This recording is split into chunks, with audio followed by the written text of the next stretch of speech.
آج اگر پاکستان تحریک انصاف کے ساتھی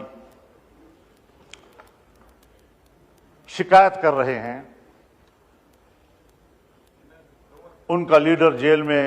اس حالت میں ہے، اور چونکہ کل ہی آپ ملاقات کر چکے ہیں، ملاقات کر کے بھی آئے ہیں، تو اس ملاقات کی فوری خبر جو ان کی طرف سے آئی وہ واقعی قابل قبول نہیں ہو سکتی۔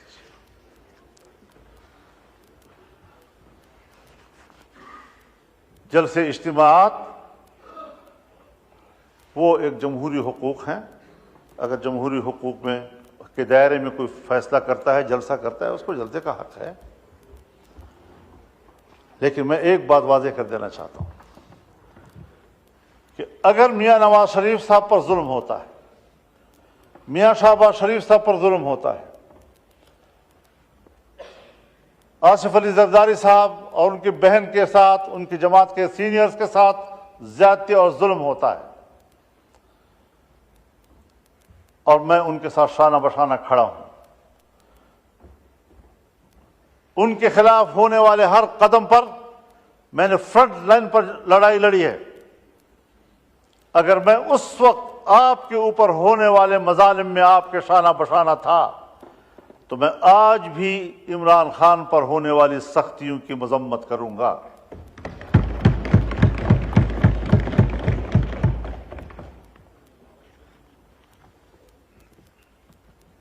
اس میں کوئی شک نہیں ہے کہ ایسے حالات پیدا کیے گئے کہ اپوزیشن تقسیم ہو جائے، لیکن میں نے نہ حکومت اور اپوزیشن کو تقسیم ہونے دیا ہے، اور نہ اپوزیشن کو آپس میں تقسیم ہونے دیا ہے، اور نہ پیپلز پارٹی اور مسلم لیگ کو آپس میں تقسیم ہونے دیا ہے۔ میں نے پیپلز پارٹی سے بھی، بلکہ حکومت سے بھی درخواست کی تھی کہ آپ یہ مسودہ شنگھائی کوآپریشن کانفرنس کے بعد کریں۔ میں نے پی ٹی آئی سے بھی درخواست کی تھی کہ ان دنوں میں آپ کسی قسم کا کوئی مظاہرہ نہ کریں۔ کیوں؟ باہر سے مہمان آ رہے ہیں، مہمان ویسے بھی قابل قدر ہوتا ہے،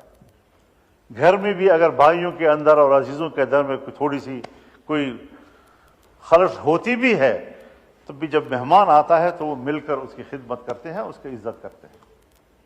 تو پھر گھر کے داخلی اختلافات اور ناراضگیاں بھول جاتے ہیں۔ یہ ہمارے معاشرے کا اساس ہے، اور میں نے اسی بنیاد پر یہ بات کہی تھی۔ میں شکر گزار ہوں جناب شہباز شریف صاحب کہ آپ نے اس مسودے کو ان دنوں میں اس پر کام کرنا چھوڑ دیا اور اس کو مؤخر کر دیا تھا۔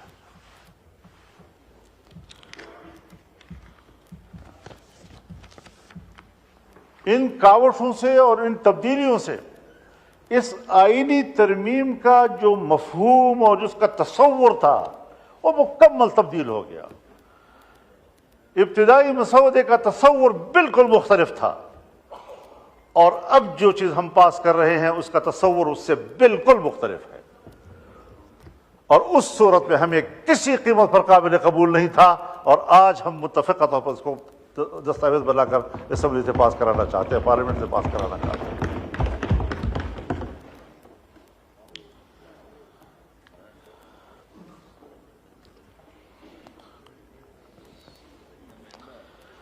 ہم آج بھی ایک بات کہنا چاہتے ہیں کہ عدالت کی تشکیل کے حوالے سے ہر چند کہ میں نے ایک آئینی عدالت کی بات کی تھی، لیکن جتنا بھی ہم نے محنت کی اور کوشش کی اور مختلف سٹیک ہولڈرز کے ساتھ بات کی، اس تصور پر اتفاق نہیں آ رہا تھا۔ کوئی کہہ سکتا ہے کہ وہ آئیڈیل ہے، اس طرح ہونا چاہیے، میں آج بھی اس نظریے کے ساتھ جنگ نہیں لڑ رہا ہوں، لیکن یہ جمہوریت ہے، انقلاب نہیں۔ انقلاب میں آپ یک لخت نظام کو تبدیل کرتے ہیں، لیکن جمہوریت میں آپ تدریجی اصلاحات کی طرف جاتے ہیں، تدریجی طور پر آپ اصلاحات لاتے ہیں۔ اس میں جن چیزوں کے ہم کافی عرصے سے اس قابل نہیں تھے کہ کر سکیں، آج ہم بڑی مشکل سے وہاں پہنچے ہیں کہ جو ہم نہیں کر سکتے تھے آج ہم کر پا رہے ہیں۔ اس حوالے سے میں یہ بھی عرض کرنا چاہوں گا کہ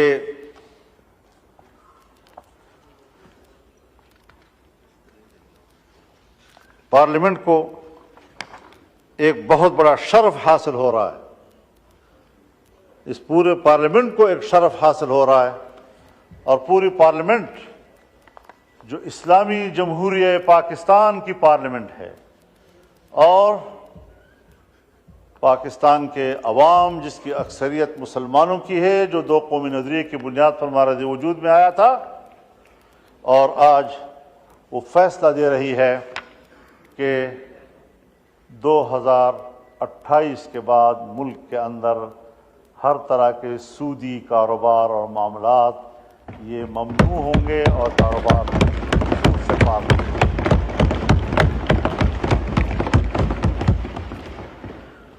یہ آج بہت بڑا فیصلہ ہم نے کیا ہے۔ ہمارے کورٹ نے فیصلہ کیا، 1997 میں فیصلہ کیا، لیکن نظر ثانی کیسوں کے نتیجے میں آج تک اس کے کوئی فیصلہ نہیں آ سکا۔ ابھی پھر شریعت کورٹ نے اس کے حوالے سے فیصلہ کیا، لیکن کمرشل بینک، عام بینک، وہ دوبارہ نظر ثانی میں چلے گئے،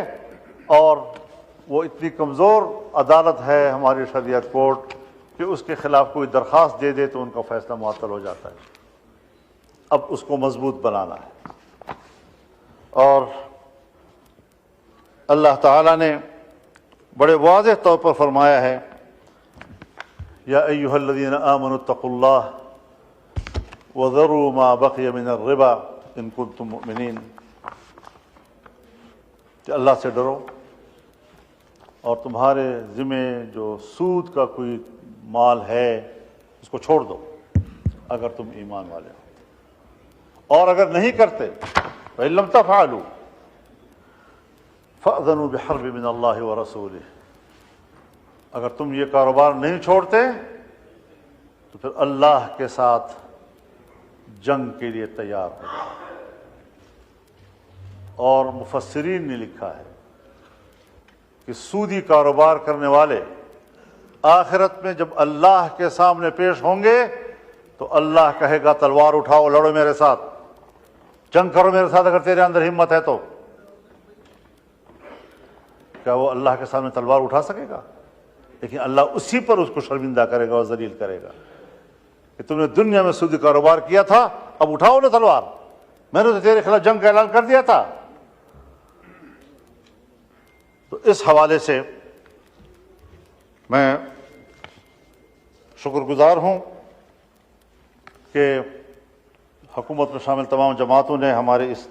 ترمیم کو قبول کر لیا ہے، اور ہم اللہ سے من حیث القوم معافی مانگیں، اور یہ پارلیمنٹ قوم کی نمائندہ ہے۔ ہم جب یہاں پر بیٹھ کر اس 77 سالوں کا جرم اس پر اللہ سے معافی مانگیں گے تو اللہ غفور الرحیم ہے، انشاءاللہ وہ پورے قوم کو معاف کر دے گا۔ ہر بات یعنی آپ خود اندازہ لگائیں، جب پاکستان بنا اور ہم نے اسٹیٹ بینک آف پاکستان بنایا تو اسٹیٹ بینک آف پاکستان کی افتتاحی تقریب سے قائد اعظم محمد علی جناح نے خطاب کرتے ہوئے فرمایا